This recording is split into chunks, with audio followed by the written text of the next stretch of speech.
slips out of Victoria Harbor and into the Pacific. For 30 years, they've set sail out into the mist. 5 weeks in port and then back to sea.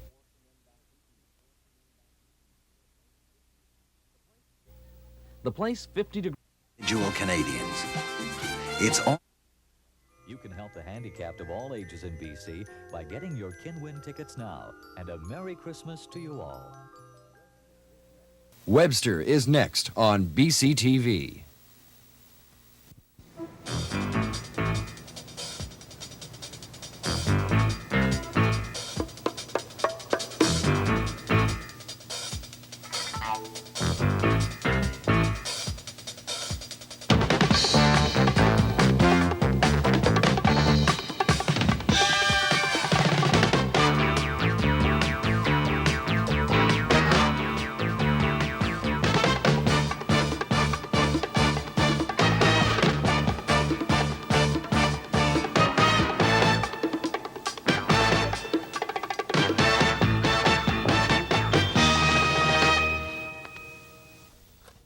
Good morning. I'm very sorry, but I couldn't find it in my heart to bring today an apple for the teacher, because the teachers are being dragged around by their pretty little nosies on this somewhat specious pension protest. The public has the impression that there is no indexing, or that the government has de-indexed the teacher's pension. Such is not the case. The teachers have one of the best pension plans of all teachers in Canada and one of the best pension plans in British Columbia. Let me make that quite clear. And yet today, 5 locals of the BC Teachers Federation, I think it's Langley, Coquitlam, the elementary and secondary locals in Vancouver and New Westminster, are going to go out in the pouring rain, they say, to march up and down to protect their unfair and unjust treatment at the hands of the government. In 1974, the teachers were given full indexing of their pensions. It became a burden the fund couldn't carry. In 1979, the teachers agreed to a package with many increased benefits, including 8% indexing. That's 8% indexing of pensions each year. And if you're lucky enough to have an index pension, if you work for the government or one of the few private firms, that pension will double in 8 or 9 years. Now, after making an agreement with the government on a package including 8% indexing, and realizing that there was an unfunded liability of some $600 million at the time, the teachers repudiated it. They now, not that they refused to take it, they just repudiated it. And in my humble opinion, and I find it difficult to be humble on this subject, the reason that they are in such a snit is because they think the BCGEU got a better pension deal. In fact, the BCGEU, you may remember Fryer on the program, think that they'll get between 10 and 12% indexing on their pension. But the average civil service pension, BCGEU, is only about half of the average teacher's pension, 300 against 600. But it's this business about the BCGEU apparently having better indexing which causes the rub. Now, time and time again, I hear this matter referred to as the de-indexing of the teachers' pensions. They have not been de-indexed. They've got 8%. And I don't honestly think that the majority of teachers in British Columbia feel they have been unfairly served at all. So when your kids are at home driving you mad today, remember your teachers, those who do go out, are not striking with a halo around their head for learning conditions or pupil-teacher ratio. In fact, I'm surprised they didn't go out tomorrow instead of today, because the last time they struck for pensions, they struck on a Friday to have a long weekend. At least tomorrow, they should be back to school. Just remember the basic facts and count your own blessings if you have an index pension at all. And if you get one as good as the teachers, you're well away, Mac. What else? From the parochial to the international this morning, with Ilya Gerol, the Russian dissident journalist who has become quite a figure in this country with his syndicated articles and his new book now. And we're going to discuss the fact that détente is dead, the threat, and he's going to tell us what he knows about what's happening in Poland after the break.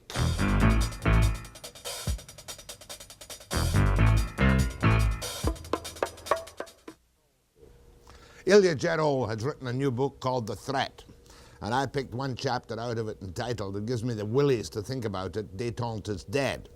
Ilya Gerol is a Russian journalist who was expelled from that country after some horrendous experiences and is now writing syndicated articles and lecturing in political science at UBC. Ilya, when were you expelled from Russia? I was expelled 27th of August 1979. 79, not that long ago. Yeah, and I'm in Canada 10 months. You're in 10 months today. Today. This is your 10 month today birthday. Right. If I might say so. Right. Yesterday you spoke to Lech Walesa, one of the leaders of the, shall I call him a Polish dissident? I think not. He's not dissident. He already crossed the line between dissidents and establishment in socialist world. I would say he is establishment, real establishment in Poland. Now, try and explain to me, though, what is happening in Poland and why the Russians, if their security in any way is not threatened, have not, as they did in Afghanistan, acted, because we regard I regard the Soviet Union as a monolith, which will, whenever its security is threatened, just like the United States, take the necessary action. What's happening in Poland? The things which are happening now in Poland are not like it was in Czechoslovakia, and even nothing in common with Afghanistan. The most significant event in communist world, post-war time, are now in Poland. Poland doesn't threaten to Soviet Union's security. They can't accuse Poland like they accuse Czechoslovakia that West Germany will invade or West Germany will use. Poland has no borders with any capitalist countries, with any NATO countries. The main threat of Poland to the USSR is that events in Poland crushed the last myth of communism, of communist countries, that is workers' countries. It is first real worker uprising in all communist world. And the real threat is that Soviet workers, in today's total economical disaster in the USSR, will have the aim, free trade unions. You're telling me, therefore, that the reason the Soviet Union is totally concerned with it, even though it has not yet acted, is because freedom is an infectious disease. Sure, and that is the main point.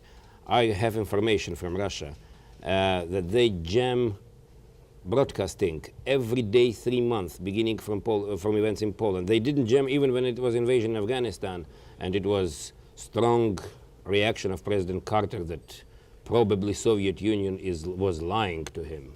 After this blaming and very strong words, that was all the reaction. Even then, Soviet radio Soviets didn't jam Western broadcasting, but now they jam it because they are afraid of this disease. No, but Walesa, you say, is a member of the establishment. He's one of the leaders of the Solidarity movement. Yeah.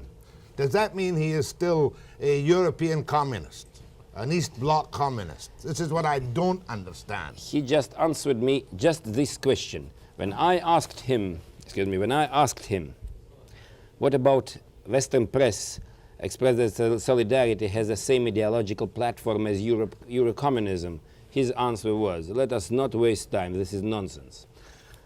What did he mean by that, though? What did he mean by that? He is a socialist. He is Christian, he is Catholic. He's very great believer. He's Catholic. He's not politician at all. He emphasized, and in my interview with him this night, he emphasized 3 times, I'm not politician. I don't know and don't want to know anything about politics. I am trade unions leader. We have first free trade union in communist world. This means, therefore, that it's a fight for better wages, better food, and better working conditions. And influence and worker representation in the country public opinion, in power, I would say. What is the role, though, of the Polish Politburo? I presume the Poles have a Politburo, Sure. the same as the Russians have.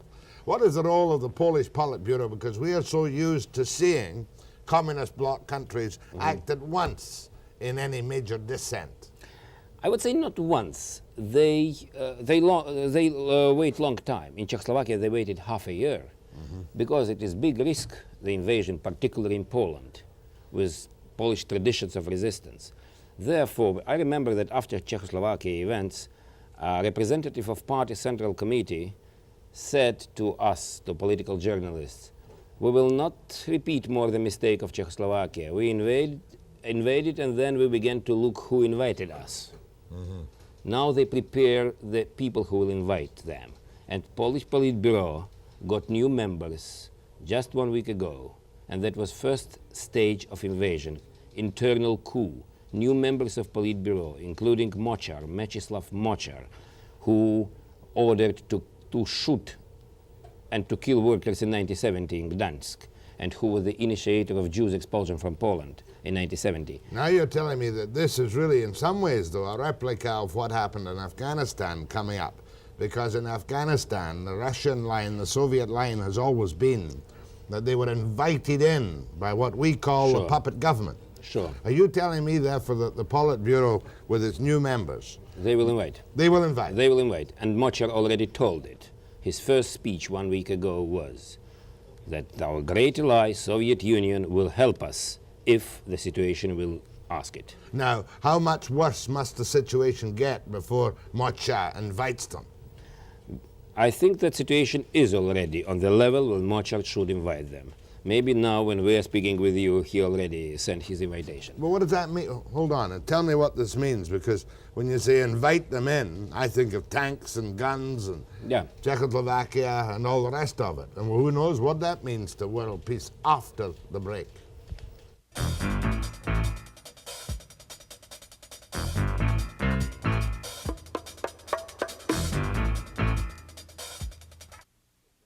Let me get it straight, Ilya Gerol. Are you telling me that with the Polish power structure at the top, preparations are now being made, you think, to invite the Soviet Union to enter the country or invade the country? To invade the country, just to invade. But it will be not like in Czechoslovakia. I am sure that they will not invade immediately with tanks from both sides and so on. They will divide it in stages, and we see that first stage already passed. They got the new, in fact, they got the new Politburo. They got hardliners in Politburo, pro-Moscow group in Politburo, which appeared absolutely suddenly. 2 months ago, Politburo was absolutely united and supported the concessions to Lech Walesa and his trade union. Now it suddenly appeared new group in Politburo, pro-Moscow group, which every day makes more and more and more firm statements. So first stage is ready. The second stage is the split in Polish army. Because if Polish army will resist, Soviet Union will not go to the risk of war in the middle of Europe. But Polish army also is in the split now. Beginning from the time when Defense Minister Rokossowski, who was Soviet marshal and was sent from Moscow by Stalin to become a defense minister in Poland. It's very interesting, such a detail. Rokossowski brought a number of units which consisted of Russians of Polish origin, military people. Now they're high-ranked officers in Polish army. And their ties with their motherland, with motherland of socialism, is very close. So it now depends, therefore, you mean it'll be a gradual, first of all, Russian officers of Polish origin move into the high places. That's first. The hardliners move into the Politburo. Right. What's next? And the newspaper of military newspaper, Żołnierz Wolności, military newspaper in Warsaw, already published the article just last week that army will never tolerate today's situation and will crush all anti-socialist movement. So the hint, the open hint, is done. The third and the next stage, it will be open invitation to help in this anti-social, with these anti-socialist elements. But what is most dangerous, the Polish trade unions are provoked to make strikes which are not necessary now. For example, railroad strike. Lech Walesa got to know about the strike after the strike was proclaimed. In other words, their provocateurs are going to cause more trouble and provoke strikes with Yes. their agents Yes. to make the excuse for bringing in not the tanks to begin with, but probably many Russian soldiers. Yeah, yeah. Kind of frightening, though, isn't it? It's frightening. Tell me, what concessions did Lech Walesa, the leader of the Solidarity Group, what did he get from the government a couple of months ago? I think he got absolutely brilliant and unusual concessions from communist government. Workers got the right to elect the trade union functionaries.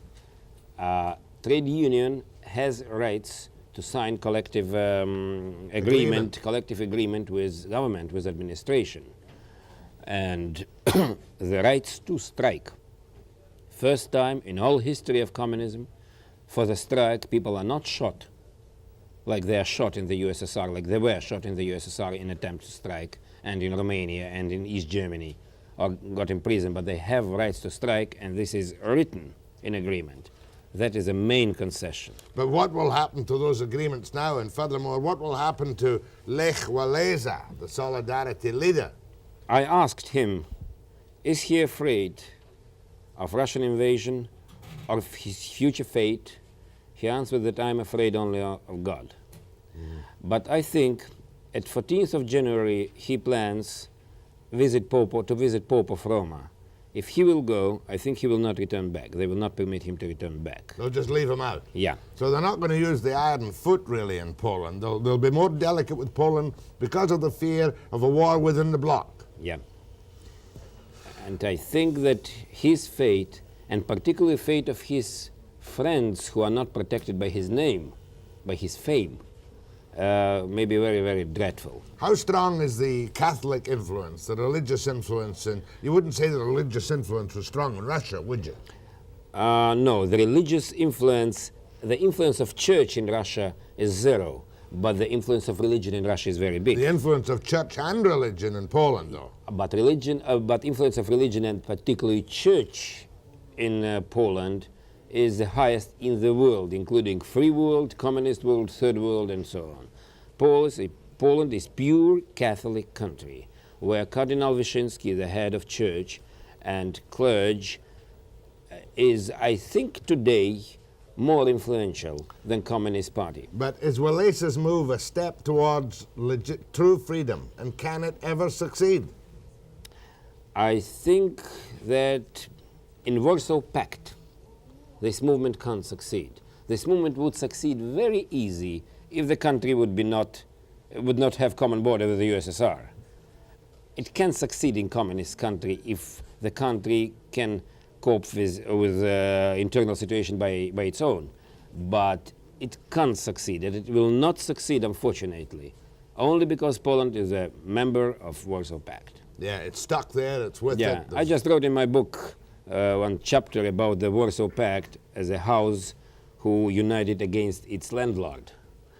And I must tell that I just predicted this situation, which will be important. I noticed that, but the Warsaw Pact itself is surely totally solid, totally efficient, and the thing that the Americans are very much afraid of, the efficiency of the Warsaw Pact forces. I would say very frankly, and I'm afraid that again my statement will be unusual in Western media. I write it in newspaper. Tomorrow will be my article in Province just about these events. And I must tell that Soviet Union and Warsaw Pact and Soviet Union military, all this build-up, is not so efficient like in the West people think. That is more blackmail. Country who can't produce elevator on 6th floor, like can't produce real quantity of missiles, how they want to assure us.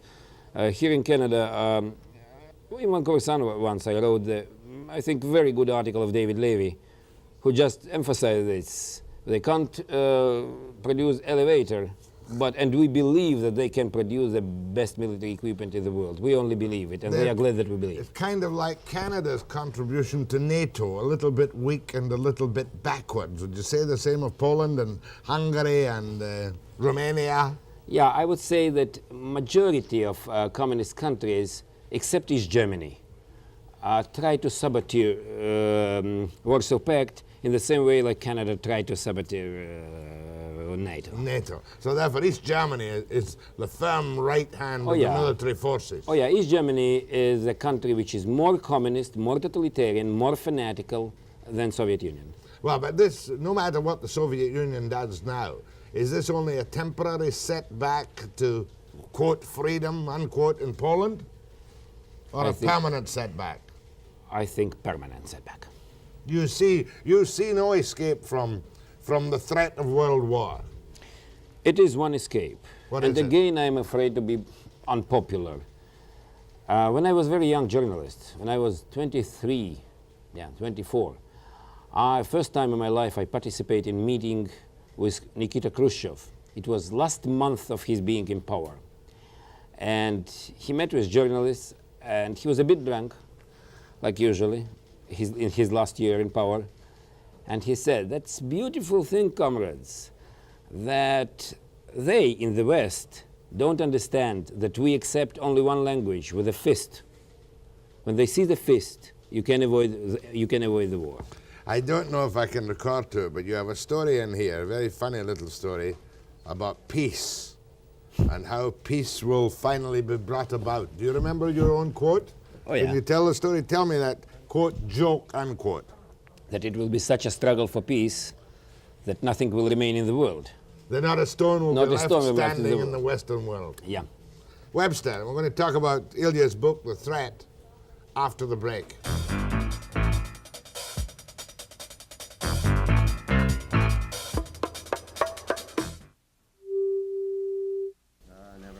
Never mind, Russ. I can sing. You wanted to put it on his laptop. No, never mind, it's okay.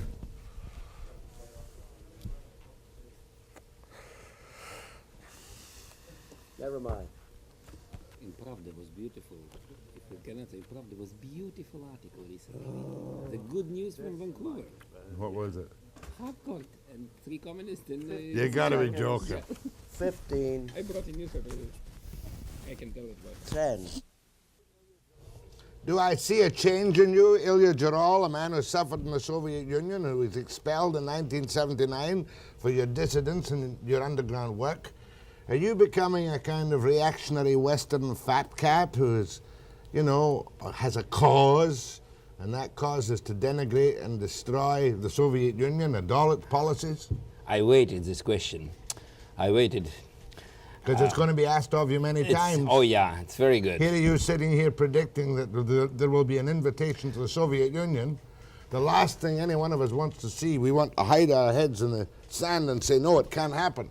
It's a very strange thing. If one is anti-communist, if one is realistic, estimating the Soviet threat, here in Canada one seems to be very right-wing. I must emphasize, I'm not right-wing. In fact, I think that the old division between left and right is so artificial and lost its meaning. Who can tell me neo-Nazi or Ku Klux Klan or Trotskyists, who they are, right or left-wing? When neo-Nazi was on trial in West Germany, half of them appeared to be members of Communist Party. I think that's division lost. We see now a very interesting situation in many countries, in England, in Sweden, in Holland, in Jamaica, in the United States. People turned from social democracy, from liberalism, old-fashioned liberalism, I would say. They turned to the conservatism. I would say we live in the time of some kind of conservative revolution. That doesn't mean that it is a right-wing revolution. It's just to move back to the kind of calmer times of the old ways, and let's avoid too much sharp move to the left. Right. If you are too much on the left side and you want to be in center, you must turn a bit to the right. But that doesn't mean that that people turn to the right wing. I think that people became tired of all kinds of socialist experiments in 19th century. Communism, socialism, Hitler and Mussolini, national socialism and fascism, which is also socialism, and social democracy. They turned because they are much more developed today in free world than they are politicians. They turned to such kind of conservative revolution. However, we in Canada, I already say we in Canada, you see. Okay. However, we in Canada are a bit behind in our political development in today's world. Being one of the greatest industrial countries, we are on political level of Pakistan. Our provinces, like Balochistan and Pakistan and Pashtunistan, for example, our provinces are clashing for... Do you find this incredible? I find this incredible. But look at the magnificent, charismatic leader we have, who is taking us in certain directions to unify the country, whether we want to or not. Is he a phenomenon? He's a phenomenon because I think that he wants to unify Canada under the star of Trudeau. But the idea to unify country more than it is today, I think it's a good idea. And I think country must be more united in today's world. Let me say that again. You say that Canada has the political level of Pakistan. Yes. Well, Everything is behind the main trend in the world. Well, unfair question. Do you think Trudeau has the political understanding of, say, Mocha, the new left-winger on the Politburo in Poland, when he says to the old people, let them eat cake, or let them eat less cake? Yeah, speaking frankly, was shocked by the statement when he advised to poor people to change their diet. I think that's the first time when we have such a dietologist became as a prime minister of the country. I think he must begin with himself. Maybe he will change diet and advise us what are the results. But back to Poland for a moment. You were saying that there was economic disaster in the Soviet Union. Do you still have good sources of information? I have very good sources of information. I would say unique. Is there physical hunger suffering in Poland, or is it merely a lack of the niceties? It is not starvation in Poland. There are long lining up for meat and rationing of meat, sugar, butter. The real starvation in communist world began now in the Soviet Union, in the middle Russia, in such countries like Kursk, Voronezh, where people really don't have anything to eat except bread. But it is not starvation in Cambodia style. No, not that kind. Not that kind. However, for industrial country, that is starvation. Are you happy with the fact that Canada is going to ease itself away from the grain, or near grain embargo, and sell all this extra grain to the Soviet Union? Is this a good thing for us to do nowadays? Pravda, Soviet official, recently praised Canadian government for such a wise decision. So from the Moscow point of view, we made very clever decision. However, I think that we did mistake. What it means to help today when the USSR is on the edge of invasion in Poland, when Soviet troops are in Afghanistan, when people in the world are killed every day, we help to the USSR with grain, with computers, and so on. If we'll generalize it, that is the last step in the picture when the Soviet Union got, and communist countries got from the Western countries, from Canada, United States, France, and West Germany, and Japan, $80 billion credits. It was enough to build up military industry which will be used against us. It was enough to run international terrorism. You wouldn't suggest a boycott, would you? I wouldn't suggest boycott now. I think that we must coexist on one planet, and we should coexist. But if they will invade, I think the boycott is the only way how to deal with them. If they invade Poland in any visible fashion? It must be boycott, because the boycott of technology will force them to make concessions. You go back to Afghanistan again, though. Maybe because of my generation, I wasn't surprised when they moved into Afghanistan. This is real politics. I also. President Carter was surprised. He was surprised? Oh, yeah. Why could he? How could he be surprised? You know, when president doesn't know, is not decisive enough to what color of socks he will put in the morning, of course he couldn't make any decisive step. But he was surprised. He told that he really was surprised that Soviet leaders lied to them. Every child in kindergarten in the Soviet Union knew that Soviet leaders never told any word of truth. But for president of superpower, it was such a discovering. Will this man Reagan, from your view, be any... Well, he'll be better, he'll be tougher, he'll be more right-wing, he'll be more aggressive, will he not? No. No. No.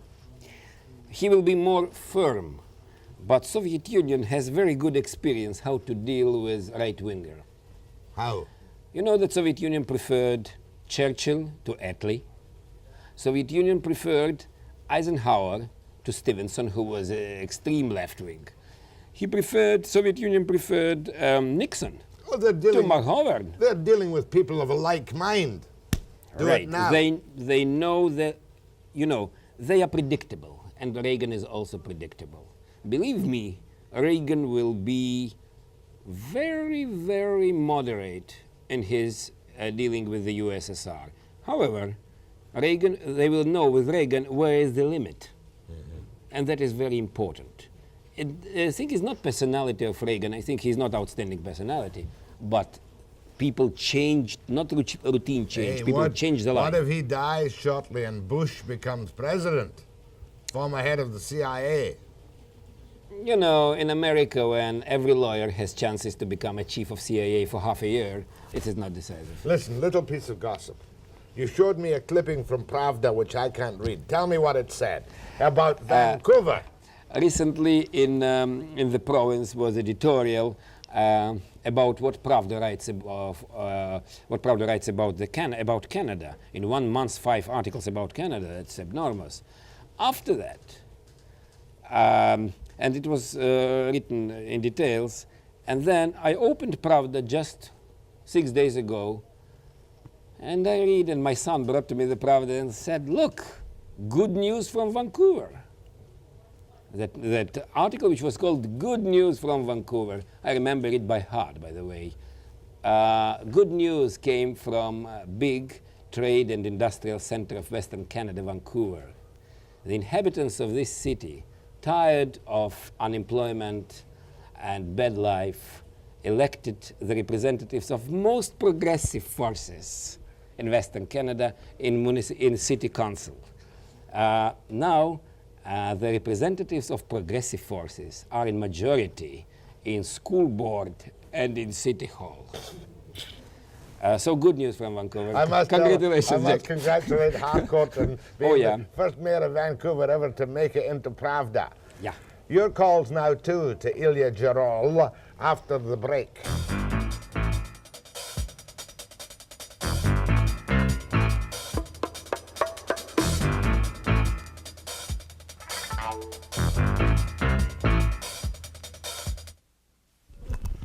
Fucking goddamn. How old is your boy? 14? 17. 17. My next son is 4 months. You're 4 months old. My God. He's Canadian citizen, which is very interesting. Yeah. Born Canadian. You learned English in Russia, did you? A little. English and Russian, in fact, Thank you for that. a bit. But I learned here.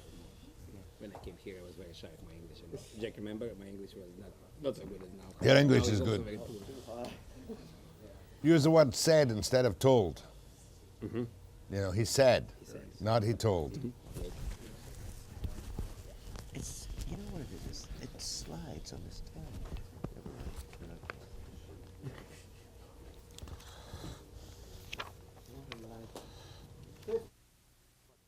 One of the most fearsome aspects of international politics that you go into in your book, Ilya, is the terrorism, the international terrorist experience of the last 2 decades. I suppose is it quieter now, or is it not?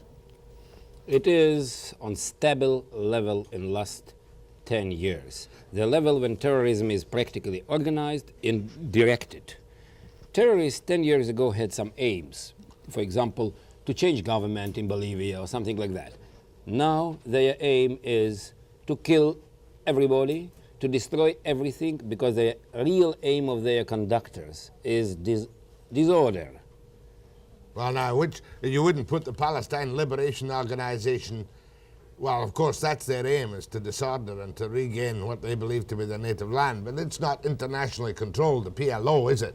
I would say that aim of PLO, that PLO terrorist activity is not mainly in Israel and Arab countries. The main activity of PLO is in Europe. If we look how many people they killed, we'll see that majority is killed in Europe.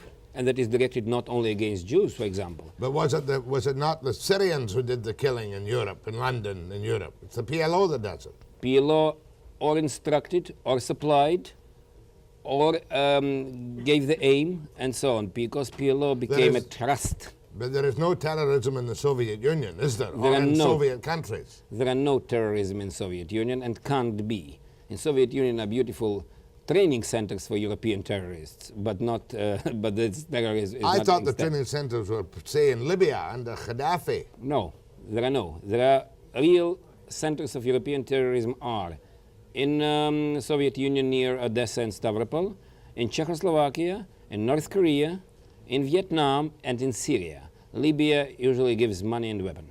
Listen, you've been in Canada 10 months now, and you say that we have the political level of Pakistan.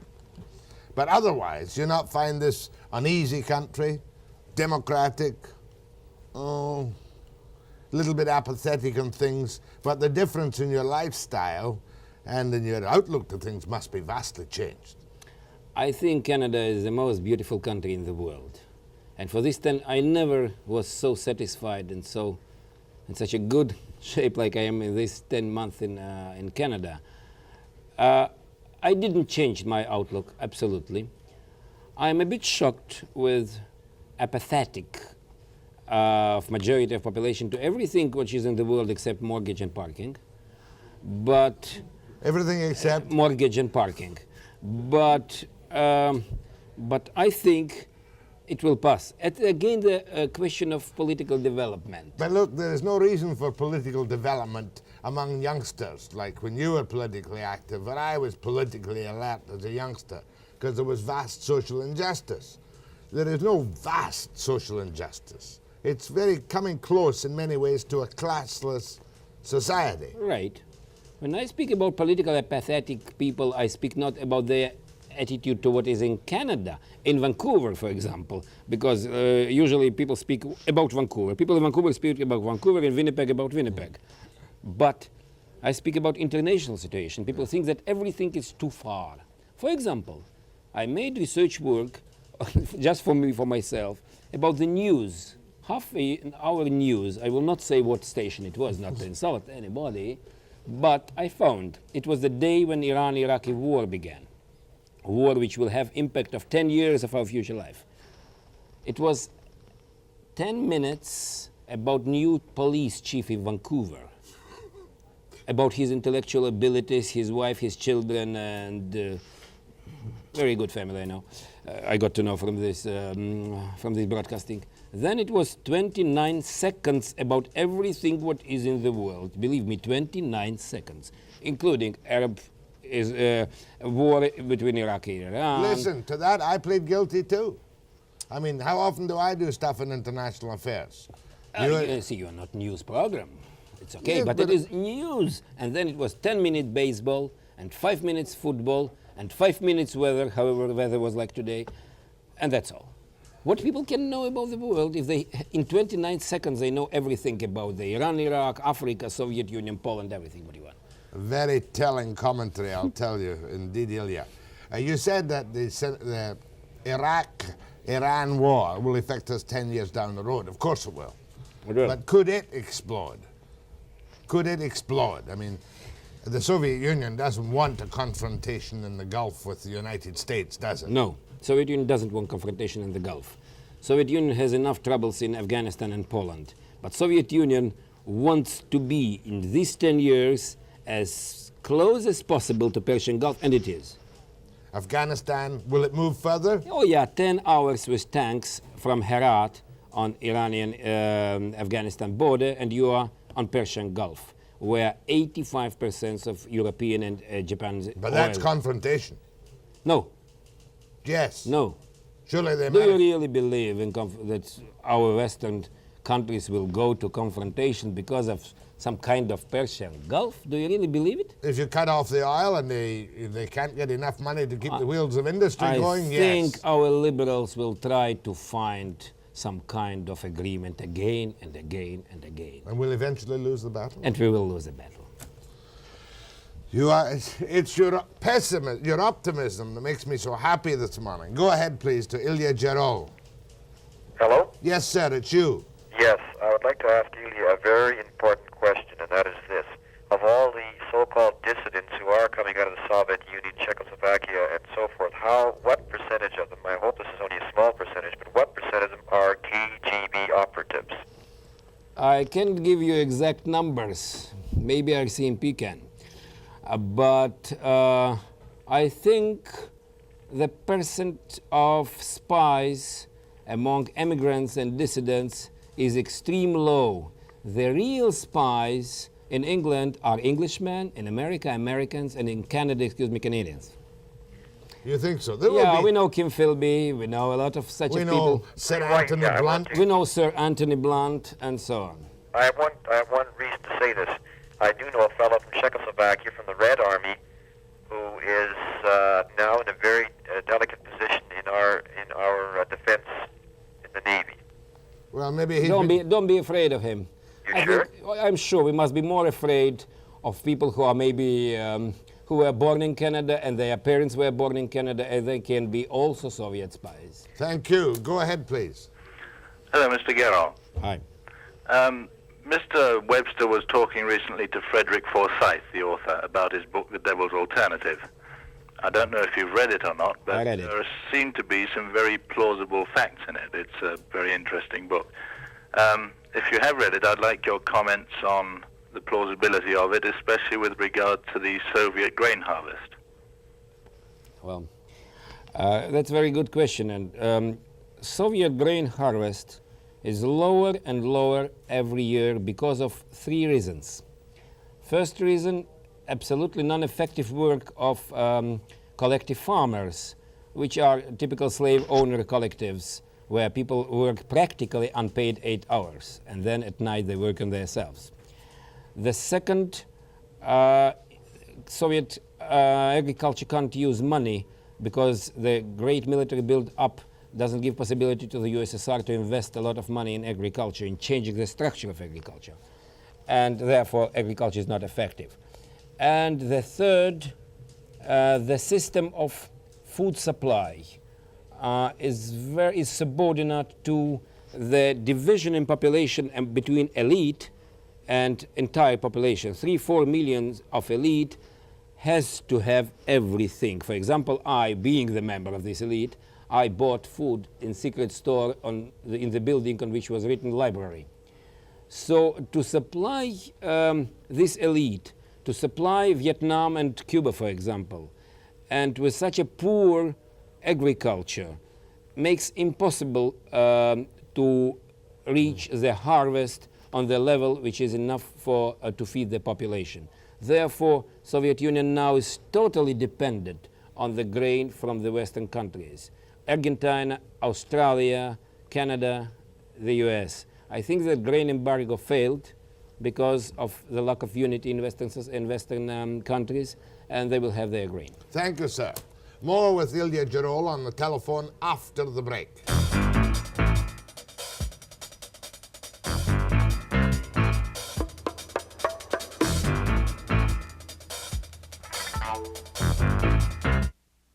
Going, Gladys. Kamloops to Ilya Gerol. Go ahead, please. Mr. Gerol. That's you. Speak up. Hello, Mr. Gerol. Hello. Could you give us your impressions of China? Well, give us the impressions of the Chinese-Russian conflict, which you doubtless will predict. Okay. Yes, just 2 days ago, I watched your Jack conversation with John Fraser, who returned from China. Chinese and he Fraser. authored the book of about Chinese. And I absolutely agree with what he said about China. There is principal difference between China and the USSR. I want to say that we can't treat China like pure communist country. Communism is too narrow political ideology, and it drowned in Chinese culture. I think that China moves rapidly from communism, moves toward such Asian kind of social democracy, maybe like society in Singapore. And we will see in nearest 20 years this movement. But did you notice that Fraser told us that if you're a famous anti-communist columnist from the United States, they welcome you with open arms? Absolutely sure, because Chinese hate communism, and it sounds funny maybe in the West. And I will tell you some story about which nobody wrote before. In 1944, Mao Zedong wrote a letter to President Roosevelt in which he asked President Roosevelt to help him to come to power just to prevent Soviet influence in China. American administration, who believed, I think, up to last time that the world begins in Oklahoma and finished in Texas, didn't answer, even didn't answer. So Mao returned to this idea when he felt that he is enough strong in 1969. And that is the main trend in China. China is not pure communist country like the USSR and its allies. And the conflict between China and the USSR is much more deeper than on surface seems to be ideological conflict. That is conflict between China and colonial empire of Russia. Yeah. Go ahead, please. I want to thank Mr. Gerol for giving us this valuable information. Where can we get his book? Oh, good idea. I told them that the book is called The Threat, right? Costs $5, and it'll be on the newsstands in April. Only in April. But meantime, have we got that address? Yeah. Can we put it up sometime? Oh, there's the book. I will give you an address later where you can get the book right now, okay? Thank you very much, Mr. Gerol. Thank you very much. Go ahead, please. Oh, good morning. Oh, just a minute. There's the addressing. Go Publishing, Box 35669, Station E, Vancouver. Yes, good morning. Your guest said that the conservative element in the United States is predictable. How does he reconcile the fact that Reagan has made this promise of massive rearmament? And if that's predictable, what's the prediction of it? About rearmament? He says Reagan has promised massive rearmament, aid for the defense industry. You know, frankly speaking, if Reagan would not promise rearmament, and for example Carter would be re-elected, he also would be forced to make rearmament, because the last time for rearmament came, Soviet Union finished its program of rearmament, and the United States is in armament of the level of the beginning of 70s. So that is not because Reagan came to power, but because a necessity for rearmament came. And such a treaty like SALT II is very unjust treaty which permitted the Soviet Union to have what Soviet Union has, and don't permit to the United States and its allies to modernize their weapons. Are you trying to tell me that we do not now have a balance of terror in the world today, that the United States, God forbid, could not destroy the Soviet Union as easily as the Soviet Union could destroy North America? That is two ways to answer this question. First, long term, and second, short term. In short term, Soviet Union has more abilities to make sudden blow, to strike suddenly. In long term, we are much more stronger, because our economical abilities and military industrial abilities are at least, according to statistics, 4 times more strong than Soviet bloc. But from the short-term point of view, Soviet Union now has abilities to make very strong blow, and we in the West have no defense. You mean missile blows? Yeah. But they can obviously make a strong land blow at any time because of the massive numbers of soldiers they have. Yes, but... That's right. Go on. That's you, caller. Well, if it's... if the Soviet is so happy with a right-wing element, as you say, how can they reconcile this? You say that they're happy with the right-wing government in the United States. I just can't see a reasoning as to why they would be happier with this kind of thinking. I think that when I say predictable, that means that the USSR knows from its experience with, for example, Republican administration in the United States, they know how much can they demand and what they can't demand. So that means that they can negotiate and to get some concessions from Reagan also. And Reagan will be not exception. In other words, liberal presidents are not predictable. Are not predictable because even President Carter didn't know what he will do tomorrow, how they could predict him. Quinnell, go ahead, please. Hello. May I thank, first of all, your guest for emphasizing and making it very clear about the paucity of information we get from our news generally, both on a national and provincial basis. That's number one thing, because I think that lies possibly at the roots of the political system that obtains here. He is very right to make it clear that unless we are able to get a higher level of political thinking, and it's certainly in so doing, it's no compliment to Pakistan to say that Canada is about the same political level of thinking as Pakistan. It's perfectly obvious to me that such books as this should enlighten a few people as to what is going on in the rest of the world, and to cut out a lot of the indoctrination Thank you very much. we are exposed to from time to time. Very good. Do you have a question? Our media generally. Do you have a question?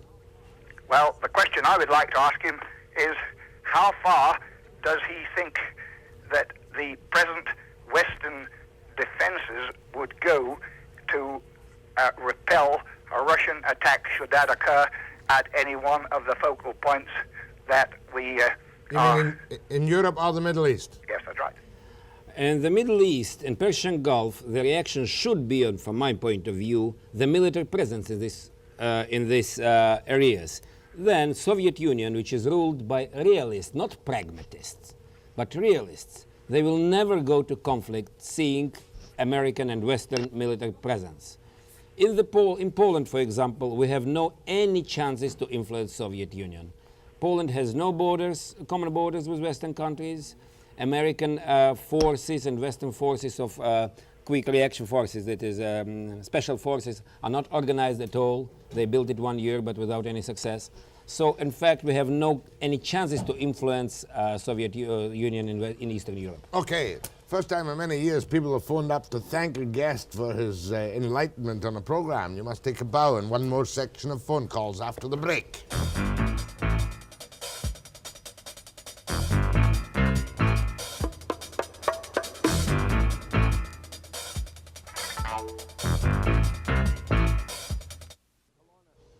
From Kelowna to Ilya Gerol. Yes, good morning. I'd like to ask Mr. Gerol if the recent discovery of oil in western Siberia, which is supposed to be the largest oil deposit in the world, will have any effect on the Russian economic and military position around the world in the near future. I'm very glad that you put me this question. Thank you. That you asked me this That you question. asked me this question. Your English has improved 100%, but I'm going 99, I see. Polish it a little bit. Thank you very much. I'm very glad that you asked me this question. Thank you very Not much. that you put me the question. Carry on now. Good. So, this new discovering of oil is really largest in the world. But Soviet Ministry of Geology already informed that they have no transportation, enough the structure of transportation to develop this oil source. But they believe that the West will help. And I'm sure that we will help. We'll give them credits, and then they will be absolutely independent of oil in nearest 100 years. But we've got to keep Western industry growing by selling all our best secrets to the Russians. Sure. Just recently in the United States, the trial finished during which became clear that two American companies, big companies, in the underground way, sold laser weapon to the USSR through Switzerland. And when I got to know about it and read some stuff about this, I understood how right was Karl Marx, who said that for 100% immediate profit, capitalists will sell you the robe on which you will hang him. And I am really astonished how successful we'll sell our robe. That for 100% instant profit, the capitalist will sell you the shroud in which you will bury the capitalist. Yeah. Yeah. The same will be with the oil. Kelowna, I've done Kelowna. Where do I go now? Go ahead, please. Go ahead, please. Gladys, who's next? One. Go ahead, please. You're not there. Go ahead, please. Hello. That's you, sir. Oh. Mr. Gerol. That's right. Speak up. How long have you been kicked out of the USSR? How long I was? How long have you been kicked out? Oh, expelled. I was expelled in the end of August of 1979. So I am 10 months in Canada, and out of the USSR, I am something like Year and a half. Year and a half. You got me speaking now with a Russian accent. 18 months. 18 months, so you've had a good time to look around the capitalist world. Yes. Particularly the United States, and seen what the horrible conditions there are. With the drugs, the unemployed, the discrimination against the colored people, the exploitation by the multinationals. And are you supportive of these conditions now that you've seen what the capitalist world is like? Mm-hmm. Yes, I saw the Western world in this 18 months, and I don't think that that is perfect society. I'm sure that it is not perfect society, but I can assure you that all other political systems are much worse. Which other political system? In the USSR? He says all other political systems are much worse. Are much worse, and for all people here who are sure that socialism in the USSR is the example for our brilliant future, I would advise just to try to live half a year in the USSR without rights to go back. Thank you. Go ahead, please. Where are you? Are you there? Oh, you're not there. Go ahead, please. Gerol. Yes. Yes, don't you think that this so-called Russian inviters are already amongst all the communist unions here in Canada? Frankly speaking, I don't think Canada so. amongst the communist unions leaders? I don't think so. I don't think so. I think In that... the City Hall? Oh, no. I think that our communists are independent. Because it's, frankly speaking, I met much more communists in Canada than in the USSR. Because nobody in the USSR believes in this system. As to our domestic communists here, I think they are independent in their point of view. What can be easier than to have 2 houses and 3 cars and to sit in, and to look in a fireplace and to play this communist game? I think they are independent in their opinion. Thank you. Go ahead from Victoria. Hello. Yes. Hello. Yes, it's a very interesting show this morning. Carry on. I would like to ask your guest there is the fact that since 1944, 45, the Polish people have been dominated by the communism on the political side. And they've been disenchanted since those days. Now, do you believe if the Russians intervene into the country with military force, that there would be a complete revolution by the people themselves because they're disenchanted to start with? Okay, good question. And would they get assistance from other communist countries such as Czechoslovakia? Okay, we've got your question. Thank you for the question. I don't believe in total resistance in Poland because the resistance in the middle of the Europe, that is not, there are no mountains, there are no jungles. The resistance in modern European country, in fact, is impossible. And there are any chances that this military resistance will be supported by communist countries. Communist regime has abilities to control population, to control each person. It makes, and the fear in society is very high. I think, unfortunately, that it's impossible.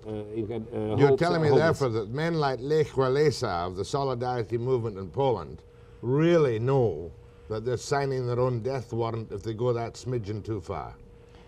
I think they know. They know on what they are going. And they go because the idea can't be crushed. They can be crushed, but the idea of free trade unions in communist countries Prince George, go ahead, please. Yes, good morning. I would like to give Mr. Ilya Gerol a question.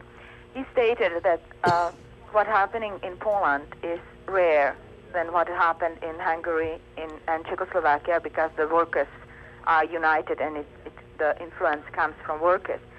Now, yes, that's true. In Czechoslovakia, it was sort of elite or better intellectuals who started, but the basis were because in Czechoslovakia there was never such a problem with basic needs as it was in Poland. Yes. Now, would you believe, leaving those things aside, that if would be historically known that Czechoslovakia would fight in 68, that the Russians would think twice to invade? Would they in have thought 68, twice? they would think twice. Would they? In 68, they would think twice before invasion if they would predict some kind of resistance. In 1980, I think even the threat of resistance will not stop them. And Ilya Gerol, there I must leave you. A fascinating book, and you're a fascinating man. 10 months today in Canada. The Threat, $5. We'll show the address again before we finish the program. My thanks to Ilya Gerol. Webster after the break.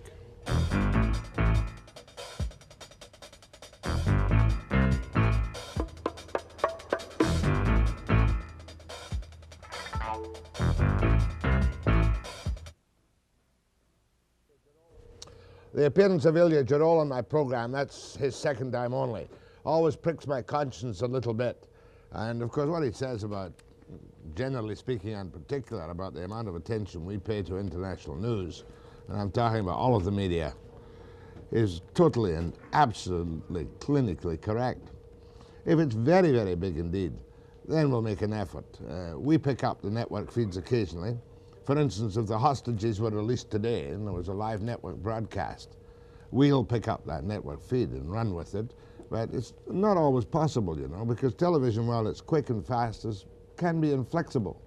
On this kind of program, where you've got 90 minutes to play with and 90 minutes to finish, you can dump and readjust as you go through the program.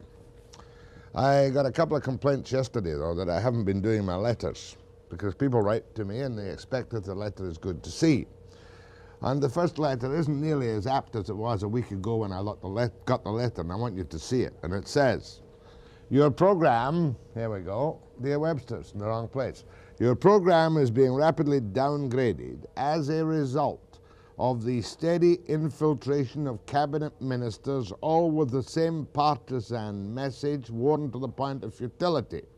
We are really saturated with liberals, he means, and trust that you will relieve the monotony by declining to lend your program so generously for a private cause, that of the Liberal Party. Mr. Naylor in Vancouver. Now, here's another complaint about my manners. Now, I think my manners are perfectly good most of the time, except when I get snitty and a little bit upset. But Mr. Jefferson from Parksville is fully entitled to have his thing on the air. He says to me, you've got some interesting people on your program. Why that big space? You've got some interesting people on your program. Too bad you don't shut up and let us hear them. Mr. Murchie, for example, we all know your cynical attitudes off by heart. So please dry up and let us hear your guests. As for separatism, you're becoming a true advocate. You fan the fires every day with your negative attitude. Used to enjoy your program, but lately I get so mad at you. Thank God for the turn off button. Thank you, Mr. Jefferson. I haven't got a monitor. Well, now, here we come from, that was a sotto voce remark off camera. From a letter from Victoria, and it's about one of my favorite interviews which we've used in a half-hour segment, and I think we've used it on another one, and it begins, Dear Webster, well, if a lot of my feelings matched the Miss Malevolent Barbara Emile, I certainly wouldn't spread it around as you did. Yes, the wicked witch of the East takes great delight in sticking knives in everyone but herself and how she can justify her travails. I'm not saying that makes Jane Fonda right, but really, when is an eye for an eye and a tooth for a tooth going to be passé? I can tell you right now, you can put out more fires with water than with a Jack Webster cocktail. Your hang-ups are showing. B. Morris, Victoria. I rather like that letter. Oh, here's one I should have put to Ilya Gerol, but I didn't. However, here's the letter from Lillooet. Dear Webster, I heard on the radio that the Communist Party in Canada and Brezhnev in Russia have come out in support of Trudeau's constitution policy. Can you tell me what makes it so palatable to the communists? Well, of course I can. That's from a person that doesn't want the name used in Lithuania. Quite obviously, the Soviet Union has the finest constitution in the world, but it doesn't mean a thing. And ours looks a little bit wishy-washy, but, you know, it's a brave effort if you want that kind of unilateral repatriation. This is from Saniston. What's it about? The Constitution. Dear Webster, I am deeply concerned that you think the average Canadian is not concerned with the Constitution. I sincerely hope you are wrong. We are being manipulated by the Liberals with our own tax dollars, aided and abetted by the media. The CBC naturally falls into line, but we hope for more from an independent station.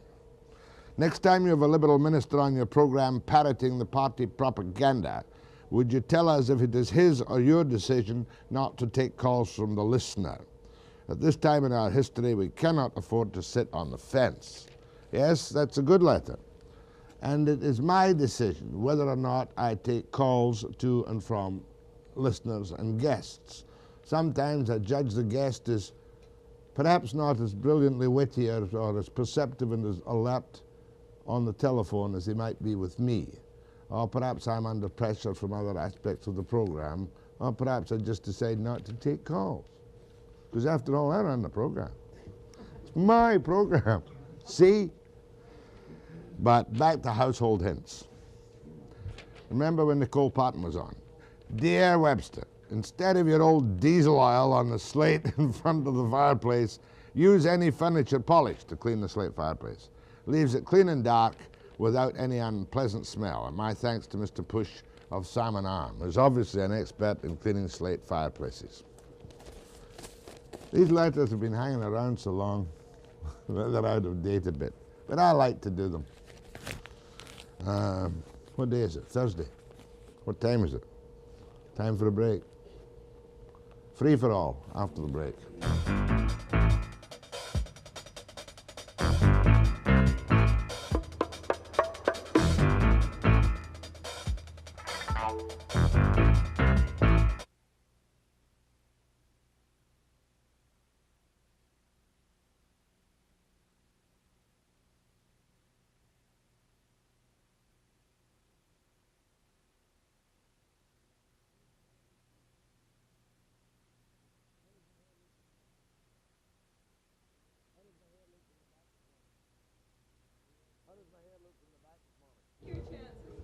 How does my hair look from the back this morning?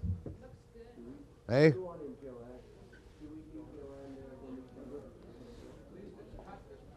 Oh, Randy, you've got a beard.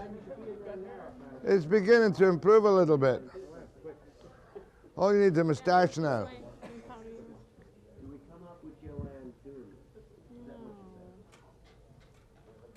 Took Randy about 6 months to grow that beard.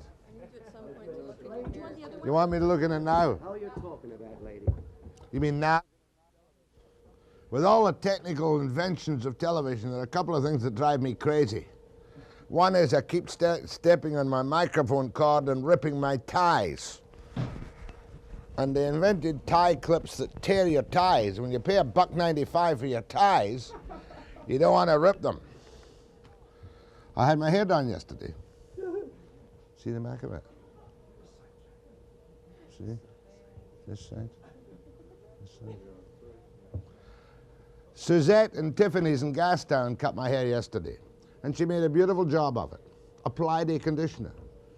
But Suzette, if you're watching, I want to tell you, you cut my sideburns 3/4 of an inch too short. I look like some teenage crew cut this morning. Just, and it should be way down a bit. That's the wrong side. That's the side. See that? And I do not use clear oil to touch up my sideburns. But I know Riku, I know I are good on occasions. But we're getting near the end of this, the pre-Christmas season. And today and tomorrow. Tomorrow we're going to have a fun show. I will be here, but I'm not running the show tomorrow. I'm leaving it to the minions. So I take no responsibility for anything you see on the television tomorrow morning. It's our last show before Christmas break, and then you'll get Best of Webster until it's coming out your ears. But, you know, a lot of you don't watch me every day. More's the pity, and, you know, more's the loss you suffer. And I'll get a letter about this saying, Webster, you're all right when you do your straight interviews, but don't primp like a fussy old stinker. I'm not primping. Good morning. Morning. Jack, you're a stickler for pronunciation. The pronunciation of that word is palatable, not palatable. It's optional in Webster's dictionary. Palatable, palatable. Oh, I apologize. No, I'm only guessing. I'll take your one. I'll call it palatable. Yeah. Palatable. The general rule for pronunciation is that you say it the easier way. And palatable is easier, and you're correct, and thank you very much. Go ahead, please. Go ahead, please. Deep voice.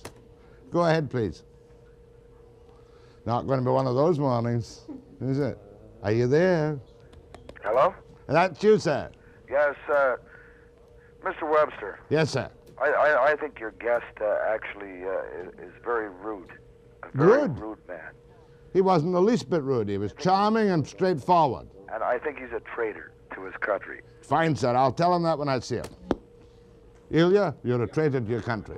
Take serious note of it. Go ahead. Go ahead, please. Mr. Webster? Yes, ma'am. Good morning. You've just given me a piece of very bad news. What's that? That you're not going to be on the air again live until after Christmas. Well, what do you want me to do, kill myself? Well, well, no, but it means that now that I'm out of school and have a little time to listen and to call you, I won't be able to do it. Well, you certainly sound more than 16 to me. I'm a graduate student at university. I know your voice, and you've been a graduate student for 10 years. Yes, and I'm not graduated yet. Are you subsidized? Excuse me? Are you subsidized? No, sir. No, sir, I pay my own way. I get no money from the government whatsoever. Good girl. Except what goes into the Nice of you to call. There's nothing wrong with Best of Webster. You can get the delicate nuances the second time round. Well, since I haven't had most of them the first time around, I shall just have to get what I can. How jolly. Thank you very much. I think so. Have a Merry Christmas anyway, Mr. Webster. When will you be back live on the air? We're back live on the air on 5th of Jan. That's just when I go back to school. Gee, you time these things beautifully. Thank you. You're welcome. She has a precious voice. Go ahead, please. Good morning. Morning. Do you know Mr. Carl Nichol in Alberta? Yes, yes. Do you believe any of the rumor that he is being backed by the right-wing money boys in the United States so Alberta could separate and tie a Commonwealth relations with the Carl United States? Nichol has enough money of his own to back himself all the way, but I will say this, that I believe that the oil companies and in some way, and perhaps even the CIA in some other ways, will feed money in indirectly to finance the appearance of Western separatism. Good. That's all I want to know. Thank you. Good. I'm sure of it. Go ahead, please. Yes, Webster? Yes. Yeah, I got to watch a program for the first time, and Why? You're not at school today? and I really enjoy your program. I've heard a lot about it, and I think it's really good. Goodbye. How old are you? 15? Yeah, I'm 17 years old. 17. Are your teachers on strike today? Yes. Well, I hope they have a good strike. Oh, yeah, I'm enjoying the holiday. I think they will That's be... what it is. But normally they strike on Fridays so they can have a long weekend. That would be really This nice. week they made a mistake. They had it on Thursday. They'll have to go back to work tomorrow. Poor teachers. Oh, I'm so sorry for them. Oh, what a shame. Go ahead, please. Where are you? Hello? That's you, ma'am. Yes? Yes? No, I really, I'm retired now from my company, a veteran. I was born in Vancouver. I at least want to wish Mr. Webster a very happy Christmas and a very good New Year. And Mr. Webster wishes you exactly the same thing. I am born in Vancouver to a Scottish father and an English mother, and they came here about 1910. God bless you and all the best. Time for more? Go ahead, please. Yes, Mr. Webster. Morning, sir. You've got 25 seconds. Oh, boy. Pass to another call then, sir. Now, there's a man of decision. Go ahead, please. Good morning, Jack. Morning. How are you? I bet you don't remember me. It's Granny. It's Taylor Tours. Remember Oh, yeah, they got Taylor Tours? the riotous tours to Vegas on the I bus. want to tell you, you're just as good as ever. Keep it up, boy. God, that's a girl, that's a girl. I'll be back after the break.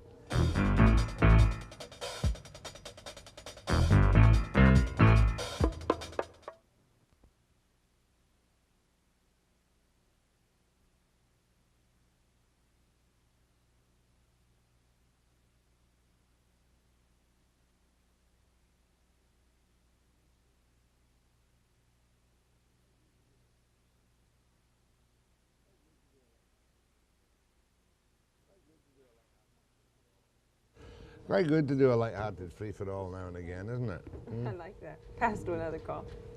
That was very clever. And it seems to be slow coming up, you know. Sometimes, Yeah, I don't know whether it's a phone or not.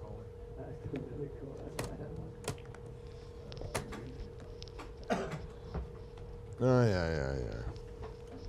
That went quite well. Did you call the cab for Ilya? No, not yet.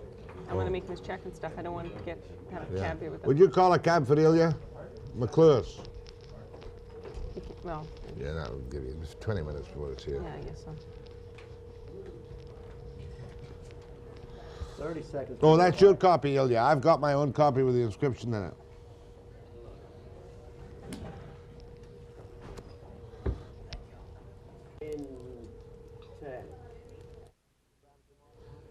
I want to know what's on the program tomorrow morning. No nonsense. I'm going to see all the film. You're not going to make a fool out of me, you and Boyce and Richardson and Ellingson and what's his name, Wyatt. We won't make a fool out of you, but we'll just try very hard to have a little bit keep of the fun. program to your One standard. thing that's going to be on is Barbara Green Road.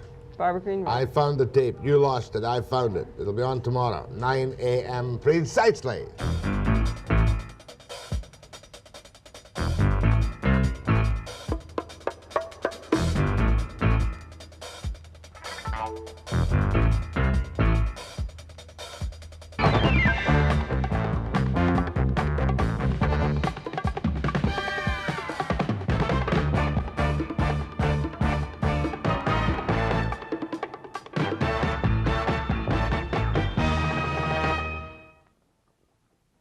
Make like you're taking a shot.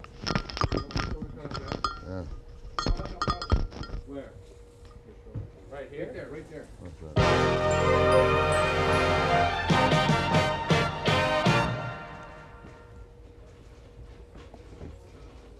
Stand by to do the... Stand by to do the ID. Stand by to do the ID. Yeah, 5 seconds. What am I going to say? Ilya Gerol, the threat. Dissident Soviet journalist. Dissident. Okay.